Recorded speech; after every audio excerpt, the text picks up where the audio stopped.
Sa ibang balita, magsisimula na ang election period sa Linggo, Enero a 10. Kasabay nito, nagpaalala ang Commission on Elections na magsisimula na rin ang gun ban na epektibo sa buong bansa. Narito ang ulat. Magsisimula na ang election period sa Linggo, Enero a 10. Hudyat ito ng nalalapit na pambansang halalan sa Mayo 9 ng taon.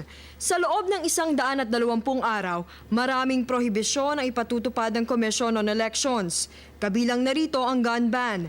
Sa panahong ito, bawal ang pagdadala at pagbabiyahe ng mga baril at iba pang nakamamatay na mga armas sa mga pampublikong lugar, lisensyado man o hindi. Posibleng makulong ng hindi bababa sa 1 taon ngunit hindi lalagpas sa 6 na taon ang mga lalabag dito.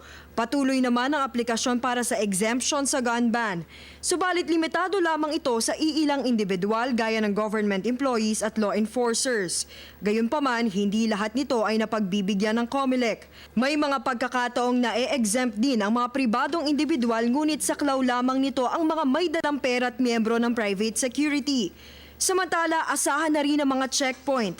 Sisipati ng mga otoridad ang mga sasakyan para tiyaking walang dalang mga baril, ipinagbabawal na gamot at iba pang mga kontrabando. Paalala ng COMELEC, hindi kinakailangan bumaba ng sasakyan ng mga motorista habang nakatigil sa checkpoint. Hindi rin maaaring kapkapan o kaya naman ay halungkatin ng mga otoridad ang mga gamit sa loob ng sasakyan ng walang resonabling dahilan. Maaring matanong ng routine questions ngunit mabilis lang dapat ito. Bukod sa mga ito, ipinagbabawal din sa election period ang pagsuspende sa mga halal na lokal na opisyal. Bawal din ang paglilipat ng mga opisyal at kawani ng pamahalaan. Maaring mapatalsik sa pwesto o madiskwalipika ang lalabag dito, lalo kung isang kandidato. Agad ipagbigay alam sa COMELEC kung may impormasyon kaugnay sa paglabag sa mga nasabing patakaran.